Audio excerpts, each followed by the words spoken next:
Hello, my name is Melissa Rose. I am an undergraduate student at the University of Illinois at Chicago, majoring in psychology. This semester, I took a gender and women's studies class on gender and sexuality. For the final project in that class, I present to you this podcast recording. The topic of discussion today with our very special guest, whom I will introduce in a moment, is the negative psychological effects of discrimination against LGBT persons. We will also briefly talk about ways to improve mental health, specifically focusing on LGBT people who are suffering in part because of discrimination. Today I will be interviewing Sterling Werfel, someone who identifies as LGBT. Sterling, would you please tell our audience a little bit about yourself? Absolutely. I'm very excited to be here. My name is Sterling. I identify as a queer person. I'm originally from Louisiana, and I'm also at UIC for Human Development and Learning. Oh, very cool. Thanks, Sterling. It is an honor to have you today. The structure of our broadcast will be primarily Q&A. However, I will be providing the audience and our guest with some information about discrimination before I pose these questions. Are you ready? I hope so. Okay, let's begin.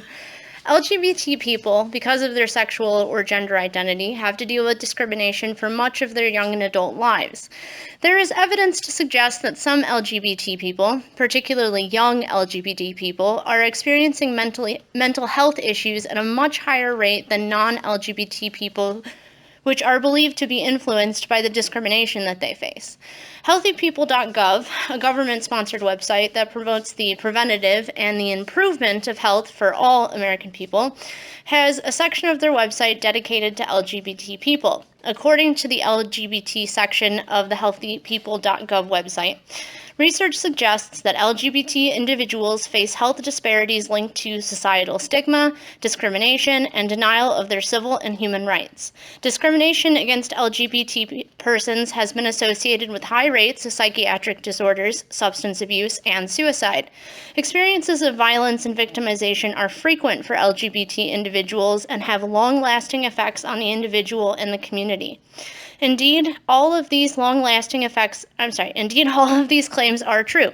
For higher rates of psychiatric disorders, a 2010 study by McLaughlin et al. Found through a study of a particularly diverse group of LGBT people that included Black and Hispanic populations, as well as both male and female participants, that the discrimination that each participant reported to have experienced just within the past year was directly correlated with higher rates of psychiatric disorders related to mood, anxiety, and substance abuse. Another study by Mays et al. Confirms that discrimination is positively correlated with psychiatric problems or lower mood, but also noted that discrimination was related to lower quality of life for homosexual and bisexual individuals. Additionally, the study concluded that homosexual and bisexual women and men were significantly more likely than heterosexual respondents to report at least one lifetime discriminatory event and more day-to-day experiences with discrimination than non-homosexual or bisexual individuals. So let us pause for a moment and get back to Sterling, who has been patiently waiting here. Sterling, what do you think about this information? Have you been personally affected by discrimination? Yeah, I absolutely have been affected by discrimination. This information doesn't surprise me at all. I'm glad to know that there is research confirming it, but this, I think if you ask any LGBT person or most LGBT people, they'll tell you the same thing, just from personal experience. In terms of my own discrimination, when I was in high school, I had to take a health class, as many of us do. And as a part of the health class was the sex ed component of our curriculum. Mm-hmm. So as a project, we were assigned to write a diary about if we got pregnant, if we had a uterus, or if we got someone pregnant, if we had a penis. And I, of course, didn't feel too connected with the assignment and asked for something that was more applicable, and I was denied and had to do that project. So didn't take it seriously. And when I created my very dramatic telling of the heterosexual plight, I guess, I was sent to the guidance office. Really? Because they thought that I was imbalanced or something. I don't know. So That's that horrible. was unfortunate. Also, when I was in high school, one time I went with my partner to IHOP for breakfast on our late start Wednesday. And, I at the time was living in Tinley Park, which is a white, somewhat affluent suburb of Chicago. And it is a somewhat conservative area, I would say.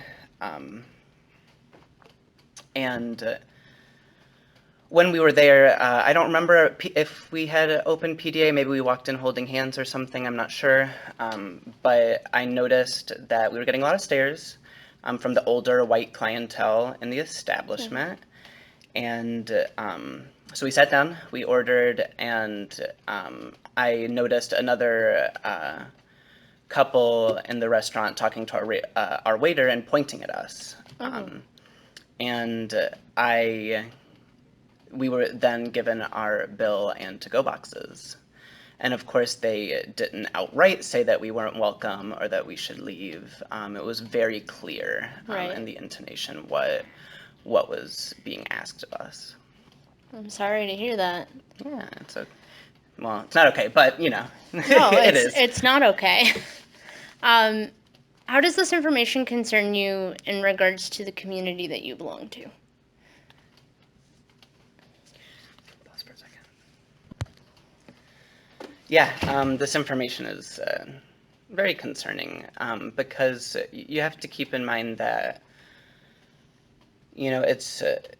it is a community. Most of my friends are in some way queer or trans-identified. My partner clearly is also in some ways queer. And when there's such pervasive discrimination and so many of us are facing it, it can really create a very somber experience in the community when we have to spend the time that we do just recovering and sharing and healing with each other. Particularly in light of the Trump election and how that's gone, there's been a huge push in the community to support each other and to help. There have already been an increase in trans suicide and trans calls to suicide hotlines, according to Twitter, so not research backed necessarily. Well, it's still important. Yeah, and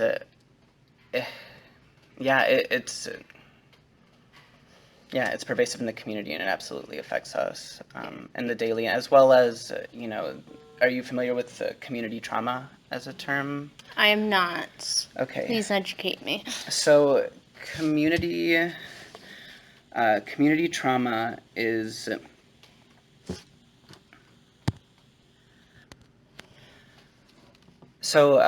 community trauma.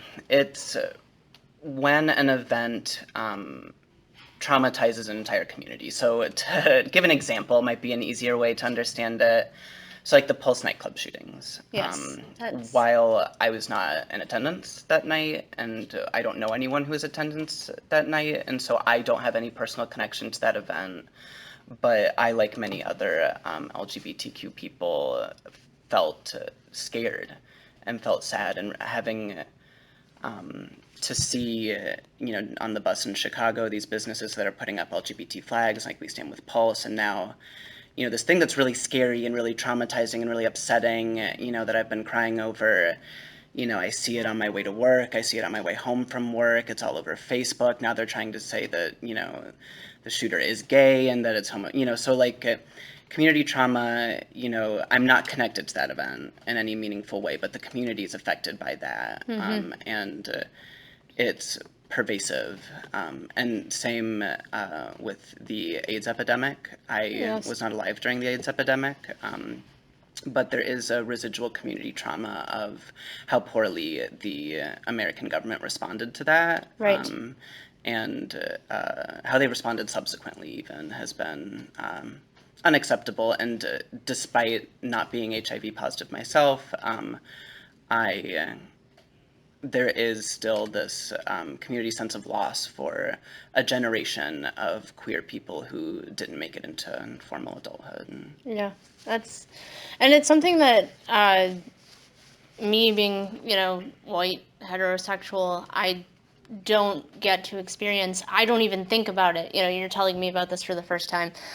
And it's something that I don't think about because it's not, I guess to some degree you could sit there and say, being female, I do relate to women.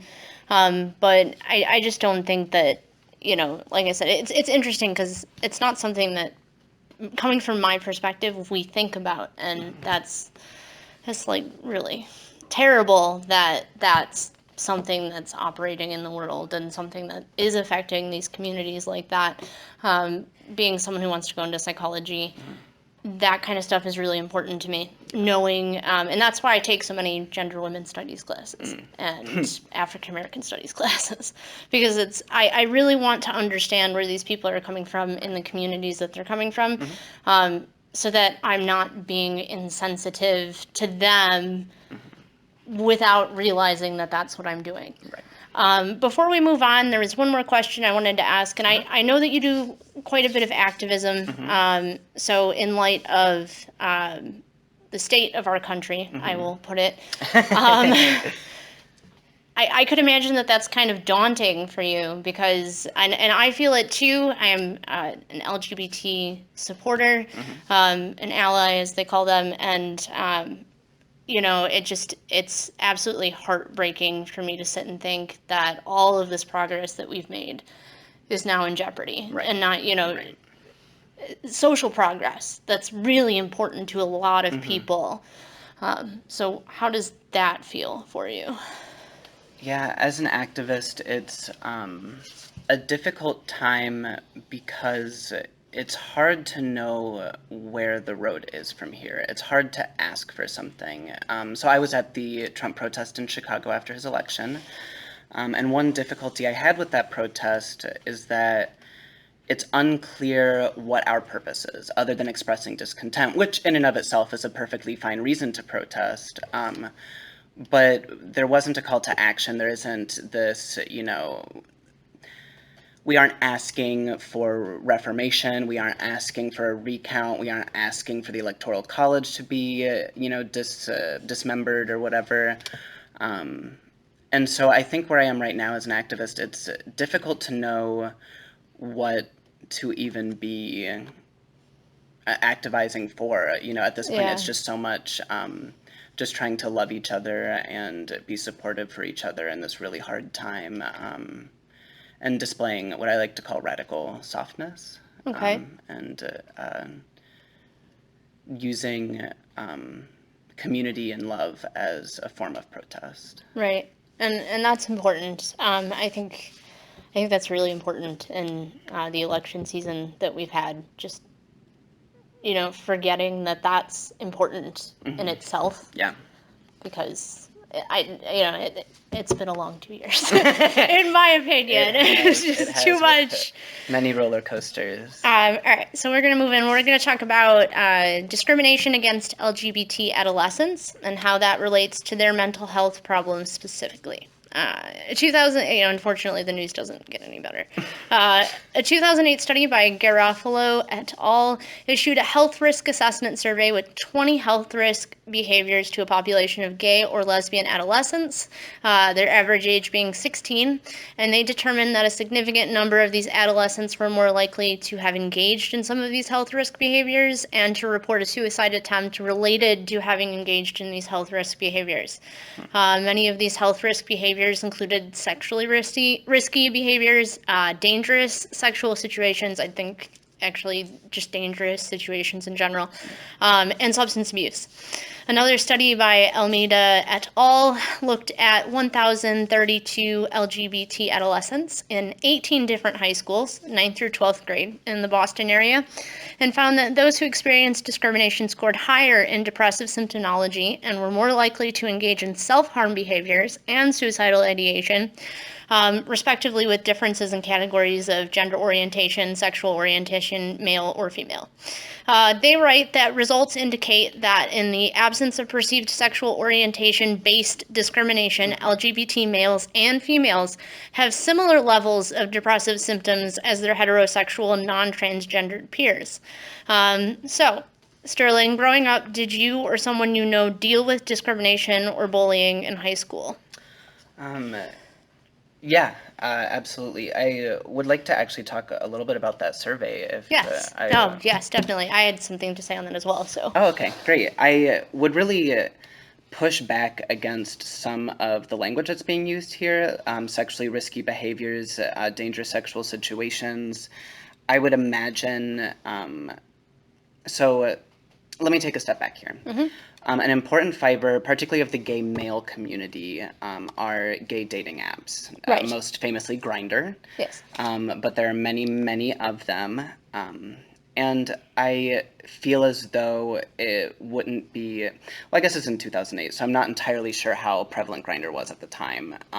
But when it comes to the way we talk about sexually risky situations, that looks very different from straight sex to queer sex. That when you are a queer adolescent and you're in a space that doesn't necessarily have a lot of openly queer people to date or to interact with or to have sex, explore your sexuality with, it leads you to seek those communities electronically. And in our history of the internet, what little there is of it, there's been a lot of stigma around meeting people online, a lot of stigma around having sex with people you've met online. And I can understand how that would be perceived as a risk behavior. But I would actually argue against that a little bit in assuming that that's what's being looked at. Yeah. When they say sexually risky behaviors, I believe I read it correctly. We're not referring to. I want to say that they didn't refer to frequency of partners, which does occasionally end up on sexually risky assessments. We're talking about unprotected sex. And as far as sexually dangerous situations, we're talking about situations in which people are under the influence of alcohol, situations in which people report being taken advantage of and not being in a situation where they were able to sit there and say, no, this isn't going to happen. I see. Those are the kind of behaviors that we're looking at. And as far as drug use goes, drug use is really closely tied in with that. A lot of being intoxicated, there were separate categories for different kinds of drugs that were being used, cocaine use, stuff like that. So that's more of what they're referring to. But you are right in saying that that has been traditionally in psychological research, because psychological research is white, male, heterosexual, Yeah, no. Everybody should get married at the end of the day. The straights. Yeah, no, yes. But to get back to the question, so growing up, I was bullied a lot. I'm sorry to hear that. It happens. I was raised in Shreveport, Louisiana. Okay. Which is a conservative and very Christian city. Okay. And I speak somewhat effeminately, and I did as a kid, if not probably more so when I was younger. I was very into theater. All of my friends were women. I had a more fluid gender identity, I would say, than generally my peers, and certainly what's an acceptable range of fluidity there in Shreveport, Louisiana. So I got called gay a lot. That was kind of the favorite slur, faggot, which is a particularly unfortunate one. And it was very difficult for me as a child because I know some people's queer experiences that they knew from birth or knew very early on that they were queer. That was certainly not my experience. I didn't start to understand my sexuality until I hit puberty. So at this point in time, I'm assuming that I'm straight. Okay. So I'm being called these names and have a lot of, kind of continued trauma from that. So when I transitioned to high school and I'm starting to understand my sexuality and start to realize that, there's not a lot of hetero here, it made it very difficult because now these slurs that I didn't identify with before and have been flung at me as daggers is now something that I am. I am that evil, awful, unholy thing that I told them I wasn't and that I didn't want to be. Yeah. And so that made it very difficult to come out, made it very difficult to really even come out to myself. Right. Which is the big first step that I don't think enough people talk about. When I did first come out, I was outed in high school. I did not have a choice in the matter. So I told someone in confidence, and they then... High school. Yeah. On the upside, I did not face a lot of bullying at that point. Actually, I faced a lot less bullying when I came out than prior. I think the only difficult thing with that was close-ish friends that heard through the grapevine felt hurt that I hadn't come out to them, which at the time I felt bad about. Right. But in hindsight, their entitlement to know my identity above my own being comfortable is a very, very unfortunate, experience. That's not what being an ally is. It's not forcing someone to come out or pressuring someone to come out. It's accepting them when they do and loving them when they do, how they do. And especially since people were hearing it through the grapevine, I was disappointed that there wasn't more support. And I think queer literacy is very important for this reason, and making sure that young people, both straight and queer, are given the opportunity to know how to deal with those things, how to interact with people. Oh, yeah. That was, and obviously it wasn't the same situation for me, but when I attempted suicide, it was sort of the same thing. You had all of these people who were like, we're so mad at you. I mean, how could you do this? We deserve to know. And it was like, this is not what I need right now. Am I allowed to swear on this podcast? I don't know. Okay. I guess you could. I was just going to say, oh, fuck, but now I did. All right, there it is.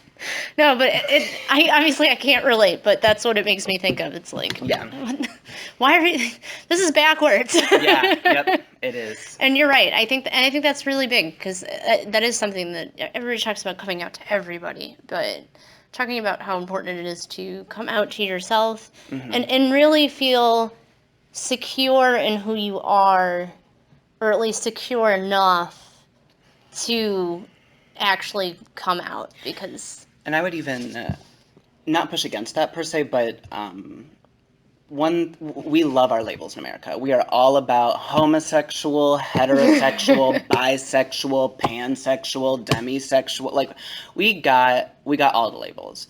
And one of the reasons why I choose queer as my label is because there is an inherent flexibility in it. It doesn't pin down my sexuality to a specific term, which I think is kind of bullshit.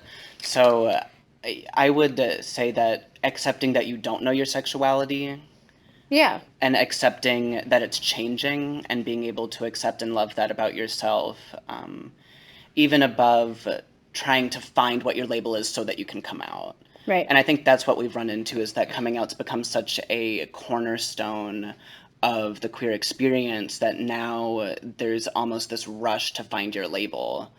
And I think that's very difficult in a lot of ways. And I think, because I came out as bisexual at first, as many queer people do. Right. Because I was genuinely confused. I didn't know. I thought I was bisexual. I absolutely thought I was bisexual. And while I don't feel bisexual at this point in time,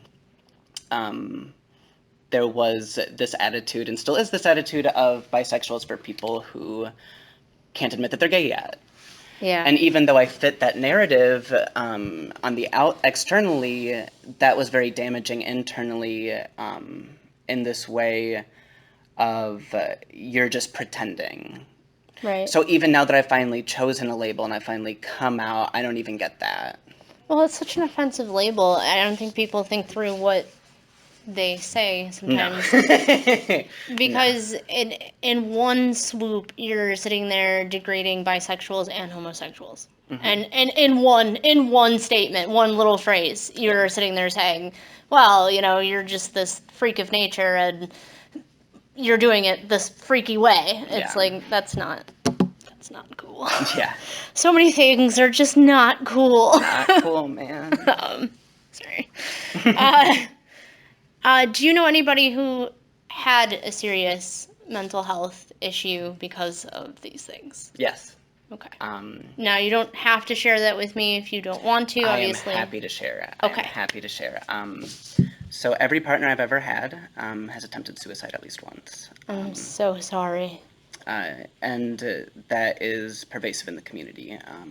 Many, Wow.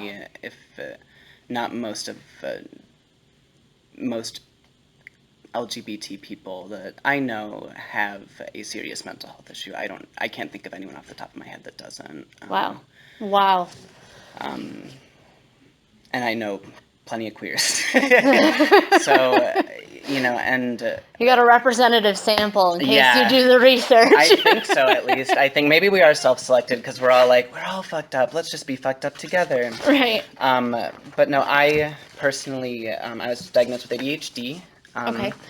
So that I was diagnosed with in 6th grade. More recently, I've been diagnosed with generalized anxiety disorder, social anxiety, and major depressive disorder. I also have attempted suicide. I'm sorry. I've been there. Yeah. I understand. Struggle. And what I wish people understood about this is that there's this expectation, I think for many people, straight or non, dealing with mental health issues, there's expectation for you to dig yourself out of it. Oh, yeah. And when you're queer, the isolation is already there, quite literally in many cases. And I have been told to kill myself in my life because of my sexuality. Which is just on the internet, so I don't know if that counts. I guess it counts. No, that counts. Like internet strangers, just telling you no. to die. But Cyberbullying right there. Big deal. Yeah.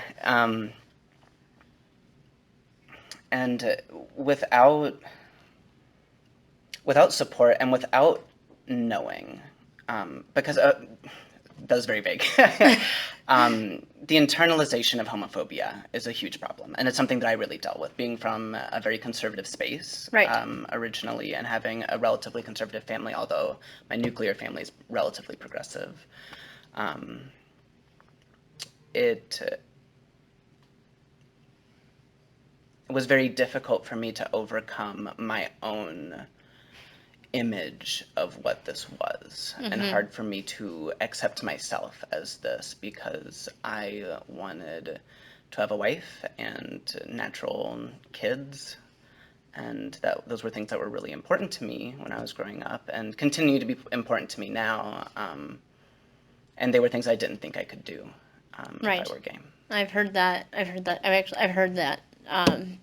Actually, Vice did a documentary on men who go to this. It's not a conversion therapy, but it's like a support group for people who don't want to be homosexual, and every one of them was, I can't have a family. I can't have a family, and I think that's such a. I really get angry with society for that. In terms of how it is for women, which is different. But women are looked at like, if you're not having kids, then really, what are you doing with your life? Yeah, sure. And it's, I don't know. I think there's a lot of pressure in society for people to go that route. You don't necessarily have to, and people who don't go the route the way that society says they should, that doesn't necessarily mean that they can't achieve that either. Right. Absolutely. And it's irksome to me. Yes, irksome. Very irksome. It's irksome. I'm sorry. I'm a little quirky. No, I like it. I love phrase it. things. Quirk it up. All right. We're going to talk about discrimination, violence, really serious stuff, but it does get more positive after this. Okay. I'm sorry. I'll look forward to that. Audience. I got to talk about it because it's there. A study by Gregory M. Herrick for the University of California looked at a variety of hate crimes, an instance of discrimination against gay, lesbian, and bisexual adults. The results are troubling. The study looked at discrimination in the forms of enacted stigma and felt stigma. Enacted stigma is defined as discriminatory acts, and felt stigma is defined as ways in which people felt discriminatory from others, not necessarily involving alternative altercations. Of a sample of 311 diverse lesbian, gay, or bisexual adults, here are the results for those who experienced enacted stigma. 13.1% experienced at least one act of violence, and 14.9% experienced property crime, which a lot of people don't think about as far as stigma goes or hate crimes. A total of 25% experienced both of these forms of enacted stigma. Overall, 12.5% of respondents reported having objects thrown at them because of their sexual orientation. 23.4% had been threatened with violence, and 49.2% had experienced verbal abuse. Additionally, 11.2% reported housing or employment discrimination. For felt stigma, 34.6% agreed strongly or somewhat that most people where they live think less of a sexual minority individual, and 25.5% disagreed that most employers will hire qualified sexual minority individuals. The Human Rights Campaign reports that hate crimes constitute the third highest category of hate crimes reported to the FBI. Approximately 14% of all hate crimes reported nationally. That information is taken from the civilrights.org website, along with the National Coalition of Anti-Violence Programs reports that the number of actual or suspected anti-gay murders is on the rise. I believe I read it's steadily been on the rise since the late 90s. Small numbers, not small numbers, but definitely rising. While the topic of racism will really not be covered here, there is an article written by Sarah Lamble called "The Erasure of Race" and the Fred Martinez Murder that discusses the racism involved in the murder of Fred Martinez, who was a transgender Navajo teenager who was murdered in 2001 near the outskirts of Cortez, Colorado, by a classmate in a brutal hate crime. Sterling, have you ever been in a situation where you felt unsafe or threatened because of your LGBT identity? We did talk a little bit about this. Yeah. Yeah. So, I have a few stories. Okay. The first, which would be kind of in the category of felt stigma, I suppose. I was driving with my family down to Louisiana, and we stopped in southern Illinois at a Culver's, because Okay. I'm a big fan of Culver's. They have great food. I like it, and this was not sponsored by Culver's. Okay, yes. we're not getting paid for this, guys. Yeah, no, I promise this is authentic to my experience. So, very white. It's Culver's for one, but also it's Culver's in Southern Illinois, which, for those of you who don't know, is very white. So I'm in there, and it's a lot of really old white people. And I felt as though when I walked into this Culver's, like everyone just like looked and saw I had the wrong haircut, got long hair for those of you who can't see through my voice. I was wearing, I think, a cardigan, I don't know, something that was not sports affiliated, which clearly was not acceptable. Right. Or camo. So, shit out of luck there. And throughout the entire time that my family was eating, people kept looking sideways at me, and when I walked up to get a drink, they were kind of avoiding me, and you know,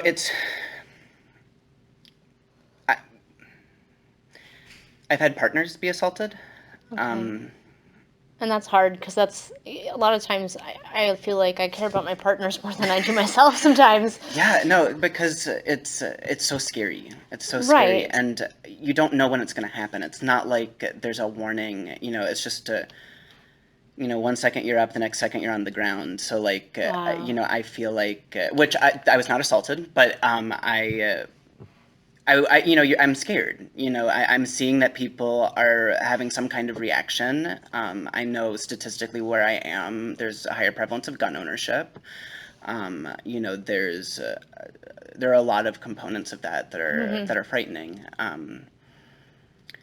And so, kind of in a similar vein, I suppose, on our way down to Louisiana, to get to Shreveport, it used to be that there's kind of like a dead 40 miles or so where there aren't rest stops or gas stations, so we always stop before them. This time, my mom still had to go to the bathroom, so we found a little gas station in rural Louisiana on the border of Texas. Oh, God. So, I saw the Confederate flags on the trucks. I saw the camo, and I decided that I didn't want to leave the car. And my mom asked me, what's the difference between, that and them not wanting to go to the bathroom with you? So trying to act as if I'm being, I guess, homophobic towards straight people, and clearly my response to that is this is about my safety. Yeah. This is No. about my safety, and in a very real way, in a way that I don't think any heterosexual person would be able to understand as majority culture and the actual majority. It's totally different. I mean, we don't have. When that whole bathroom thing started, Yeah, the best Facebook update, because everybody gets the news on Facebook. I mean, who doesn't? was some sort of musical group of gay men dressed in drag doing a musical number in the bathroom, and Oh, I saw that. was it not? And it was good. like, Yep. it's just one of those things where it's like, you can't have that opinion because it's not like trans people or drag queens are attacking you in bathrooms and have been doing so. No. It's never happened. No. Yeah, so, yeah, and that's, how I felt in that moment. It was, and I think that was another struggle was getting my parents to understand what my experience was like, especially because they were, my mom's born and raised in Shreveport, Louisiana, very conservative family. My father's from Wisconsin, which just went red. But I,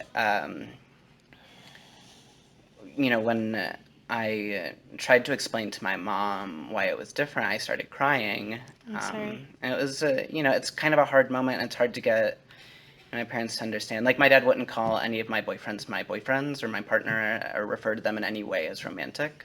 Yeah. Just to call them my friends. Right, which is great. Yeah. That feels so good when you're in a romantic relationship and someone just calls them your friend. But, so, yeah, that's... the question was unsafe or threatened, which I veered a little bit, but... No, yeah. but yeah, it's all on topic. And so, before we talk about positive things, and hopefully we can make up for how negative everything's been until this point. Yes. What would you say to people who have that message where it's like, discrimination's not really a thing, you all just need to get over it, it's not a big deal. What do you want to say to those people? I mean, other than fuck you, like, I would just want to say, you don't know what it's like. Mm-hmm. You don't understand, and that's great. I'm really, I'm glad that there are people who don't have to face what I face. I really am. But there are also many people who have it significantly worse than I do, as a very, in a very privileged seat of, Mm-hmm. white, upper middle class, doing the thing. But trust my experience. Trust me to tell you that it's not that simple. Trust my lived experience, and trust that I have tried to deal with it. If you think that I would rather spend my time marching in the streets and crying, as opposed to just getting over it, do you really think I'd be recording this podcast about how difficult it is? Right. It's, there's just so much effort and so much time put into this, and the fact that people want to simplify it down to that point, it's yeah. Obviously, I'm not on that side, but if you think about it in mental health stigma, Yeah. which is unfortunately something that not only do LGBT people face stigma because of their sexual or gender identity, it's if they have the mental health issues that go with that sometimes, you also face the mental health stigma. And I see that. I'm a suicide survivor. I have a mental health diagnosis. It doesn't define me, but that's my reality. Yeah. And it is what frustrates me more than anything is when people don't trust your experience. Yeah. Where they sit Absolutely. there and go, well, you could just be saying this, for I don't know what reason, Why? but They like to say it for attention, which is like such a strange concept to me. Like, I'm fucking hilarious. I am a delight. If I want You attention, are. I can get attention. Like, do you not like? Have you never been to like a gay party or had a gay friend? We are like many of us are among the most delightful of people and can get as much attention as we want. Also, Well, that's why there's the stereotype, right? right. Everybody wants the gay friend. Right, and that's also very pervasive and dangerous. And I, am using it kind of lightly here. I know, I understand. Oh, yeah, that's inappropriate, but it's to a point of the. I don't want people to pity me. It's hard. Like I don't want that attention. I don't want, and I certainly don't want the attention when I go to Culver's. Damn, I'm just trying to get my, my Butterburger and Right. my custard and live my life. Like, I'm getting attention from my parents. I'm an only child. Okay. I get as much attention as I need. Like, I really, this, isn't it? I think, it's taken me a long time to seek help. For my mental health issues, which, is inextricably bound to my LGBTQ identity. Right. And a big part of it is this narrative of get over it. Yeah. Because that's what I thought. I was like, I just have to do better. Right. Because it's such a negative thing. Right. It's like I have to do better. And especially when I came, I guess the context in which my mental health hit the fan with my full ride here at the university. It's GPA bound, which I think is unethical universally. I don't think scholarship should ever be linked to GPA. I agree. And it was so stressful. It's been so stressful because you're telling, I was 18. I was in an abusive relationship. Mm-hmm. I was in 2 abusive relationships. Just coming to college, I have the full ride. I'm living the dream. I'm living the college dream. I got the scholarship. And now, at any point, I could lose $80,000, $60,000, $40,000, and it was so stressful and so terrible. And, while having to feel suppressed as a person and always being told that, my narrative isn't predominant or my narrative isn't worthwhile, that I've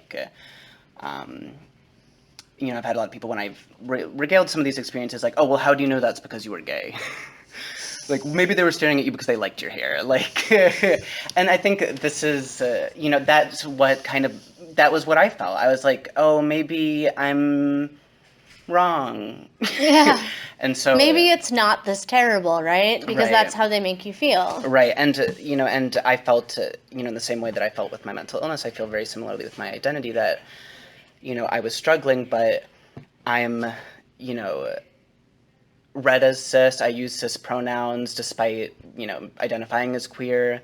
I am once again white, read as homosexual, like in a really the lap of luxury for LGBTQ identified people, and I felt like I never had reason to complain, and I think that's also somewhat dangerous, and certainly I want to be elevating the voices of those who are at a different intersection than I am, that comes with a lot of different and more intensive struggles. I think I've already lost track of my point.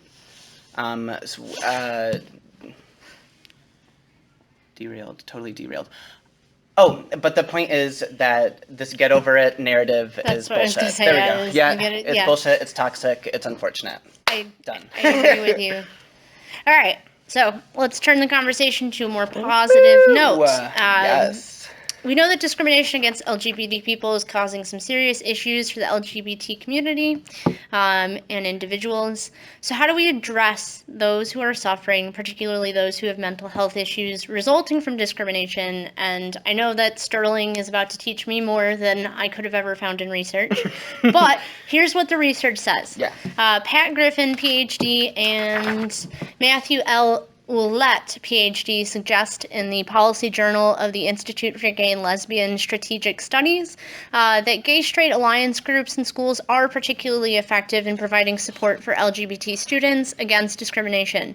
They are groups that allow LGBT individuals and LGBT allies, allies who are non-LGBT people who support LGBT people. Come on, hold it together here. You got that. To come together in a group to talk about common interests and offer support for each other. These groups in high schools give LGBT adolescents a place to go where they will feel, they will find like-minded individuals whom they can make friends with, form connections with. GSAs are also fixed groups that these students know will meet on a regular basis, giving LGBT people a place where they know that they are safe and can talk openly about their issues. Some of these groups also organize events for LGBT people and their allies, and many of these groups involve students or faculty that can feel comfortable approaching the administration of the school about any issues that LGBT people may have with school policy or any kind of events going on. These alliances are not only effective in high schools, they could also be effective in universities. I would argue that they are.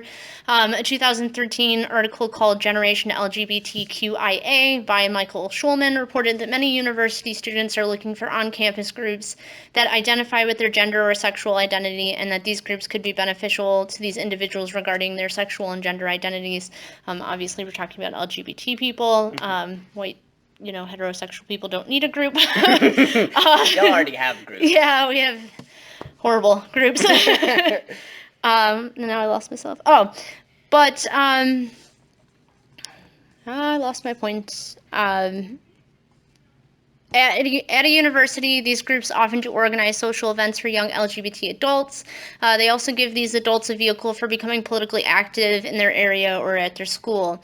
Overall, GSAs create communities in which LGBT individuals can feel safe to express themselves and feel empowered in their identities. But what else is key for these individuals and communities to maintain good health? HealthyPeople.gov, a website I've referred to earlier that is a government-run program that tracks and promotes the health of American people, puts out a publication called a companion document. There are many different editions of this publication that apply to different populations of people, including one specifically for LGBT individuals. The most recent companion document that they put together was for their agenda that ran until 2010, but the information in it is still valid. The companion document for lesbian, gay, bisexual, and transgender health recommends that LGBT people engage in the coming out process early in life if they are able to do so safely, because research shows that LGBT adolescents who come out early in life show an improvement in their mental health and their resiliency. Resilience is the interaction of biological, psychological, and environmental processes that aid in well-being, according to the document. Being a psychology major, we talk a lot about the importance of resiliency in particularly the adolescent time period. Resiliency, defined in more simpler terms, is a person's ability to maintain a good level of mental health by drawing on their inner resiliency. Things such as knowing how to stay calm in stressful situations and maintaining a good level of self-esteem by thinking positively, and also by knowing how to draw support from people and tools outside of themselves. For example, an adolescent support network could include friends, family, and teachers or other faculty that they trust and can go to when they're feeling that they need to talk or that they need help in a particular situation. Resiliency is also about knowing who these people are and knowing when you need to seek them for comfort or help. Resiliency in terms of using tools as simple as getting a beautiful coloring book and some colored pencils to work with, when you're feeling anxious or upset rather than engaging in an unhealthy behavior.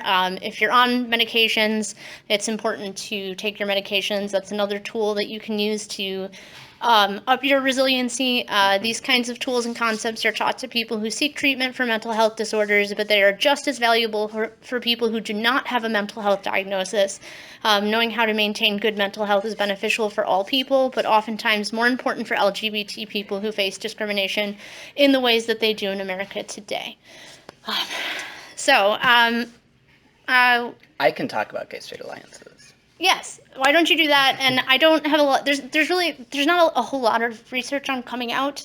So if you want to talk a little bit more, especially since you said that you wanted to get more of a message out there about what that entails, and yeah. Absolutely.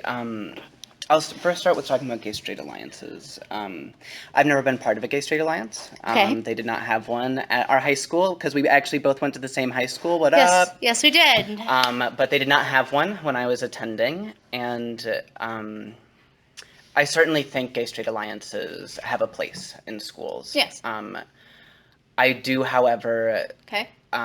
push against the idea of the LGBTQ safe space as being a space for allies as well. Okay. I think it's really important that we give LGBT students an additional space that is specifically for them, because that is never or almost never the case, to actually be in a room where there aren't straight people. And that's more of what universities are looking at.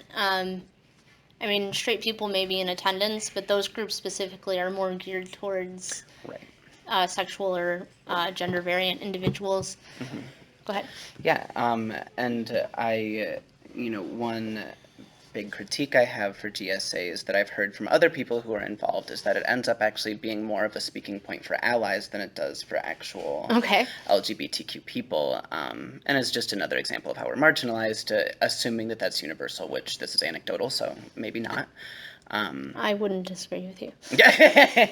Well, there you go. Because I think, it's also... Gay-straight alliances make us feel good. Make us feel like we're doing a thing. We're allying, like an alliance. We're, together and we're doing it. And I think, it's a little too self-congratulatory. This, alliance is great. And I'm very appreciative for the allies out there. But it's unfortunate that we don't see more spaces specifically for LGBTQ youth. And so then moving on to coming out, I hope that my children or my grandchildren will not know what coming out means. It'll be a thing of the past, and it won't be thought of as a big deal. But for today, it is. And what I have to say about it is that being an ally, if you are trying to support someone who you think might be LGBTQ and hasn't come out yet, do not force them. Do not pressure them. You can certainly, drop a hint that you are a supportive human, but it is unacceptable to say things like, oh, we already know you're gay, just come out already, which were things that were said to me before I had come out. And it's important also to acknowledge that if they never come out to you, that is their prerogative. That coming out is not a necessity for everyone, or isn't a necessity in all aspects of life. I know many people who are not out at work, or who aren't out at school, or who are selectively out in certain spaces. And it's important when someone's coming out, not only not to pressure them to go too fast for them, but also to ask them, who are you out to? Who do you not want to know? Who, is making sure that you fully understand what the parameters are, and sticking to that and respecting that are very important pieces to being an ally to someone who's not yet out or is coming out. Yeah, and I have a very bad sense of humor. It's horrible. And I'm very quirky, and I'm not very socially adjusted because I was severely teased and bullied, and I didn't learn that. But I think it's important, coming from my end of the scale, to educate non-LGBT people in that, because being a psychology major, wanting to help people in my profession, just trying to be an overall good, considerate, compassionate person, I don't always know how to do that. And it can be kind of intimidating for me to go up to somebody. I mean, think about what you have told me today about all of these horrible things that happen to you and are a part of your life because people like me are assholes. There's my swear for the recording. Woo. And I think I did say assholes before. But anyway, and so it's hard. It's hard for me. It's hard for other people in my position sometimes to know how to approach it, to make sure that I'm doing so, to know that if I do make a mistake, if I say something I shouldn't because I wasn't thinking, that it's not going to be this huge, horrible, ugly thing. So I think that that's really important. I would be happy if this recording reached people and they got those 2 good recommendations from somebody who's been there, who can sit there and say, yeah, please don't do this. Yeah, and you bring up what is actually kind of a contentious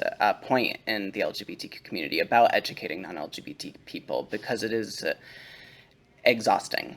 This conversation, I've gotten very good at this. I've told these stories many times, and it's funny that you say that these are terrible stories because I don't see them that way. Okay.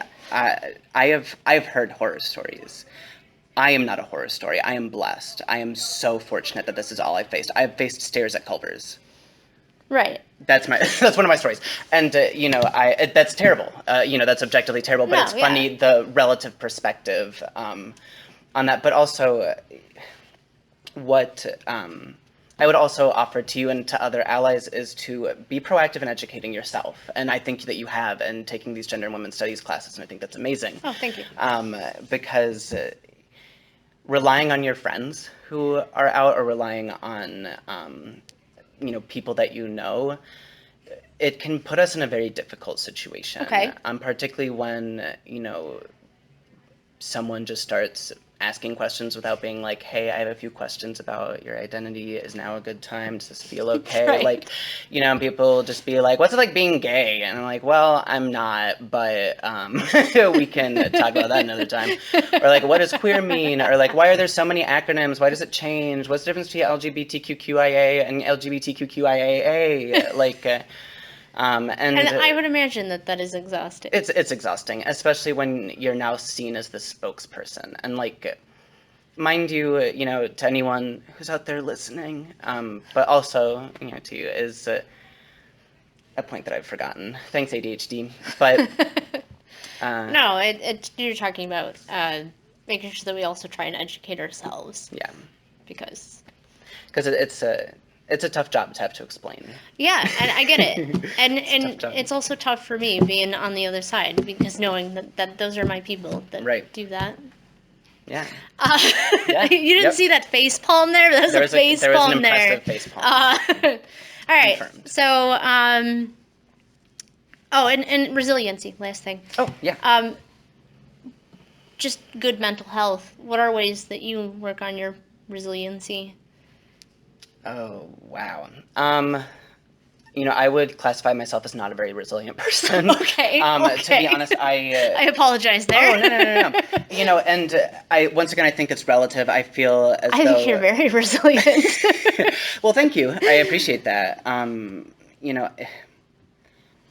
like, as goes with the LGBTQ identity, substance use, I love weed.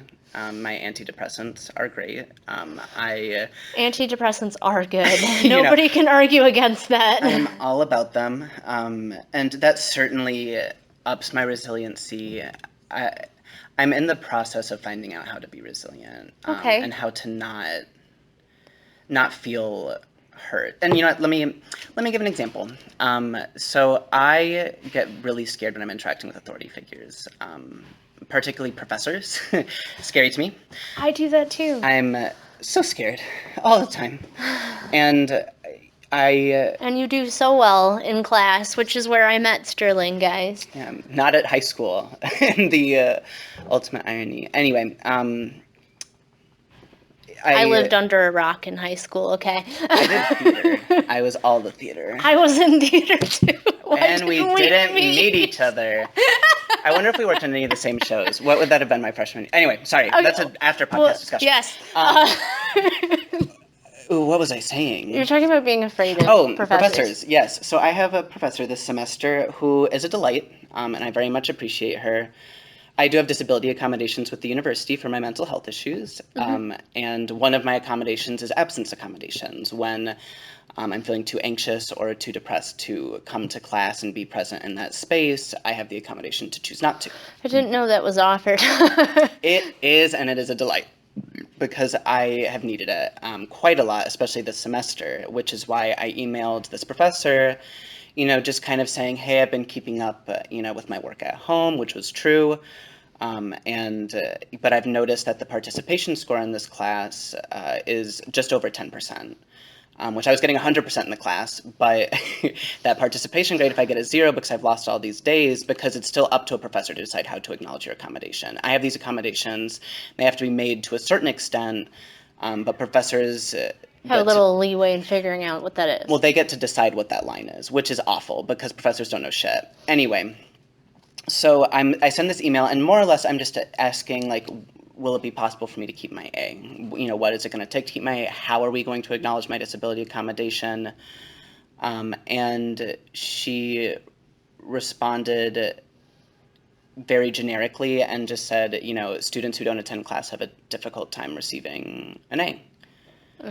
And I am sure that's true for students, but I have a letter, and it's what was hard about this is that, as involved I am with social justice and activism, my mind just goes to all the places, and it's discriminatory against my disability. My disability is inextricably bound to my identity, which you know, and so once again, this is how queer people are kept out of academia. That, we do have these issues, and we need these accommodations. We have to fight for these accommodations. We have to keep fighting for these accommodations. Then we have to, fight for our space on campus. It's difficult. It's difficult, and so blah, blah, blah. Yeah, so that's an example of, this sort of bound difficulty that, like, when, my identity is so bound to these other points in my life, it's hard to not take everything so personally because I'm so aware of how discrimination plays out.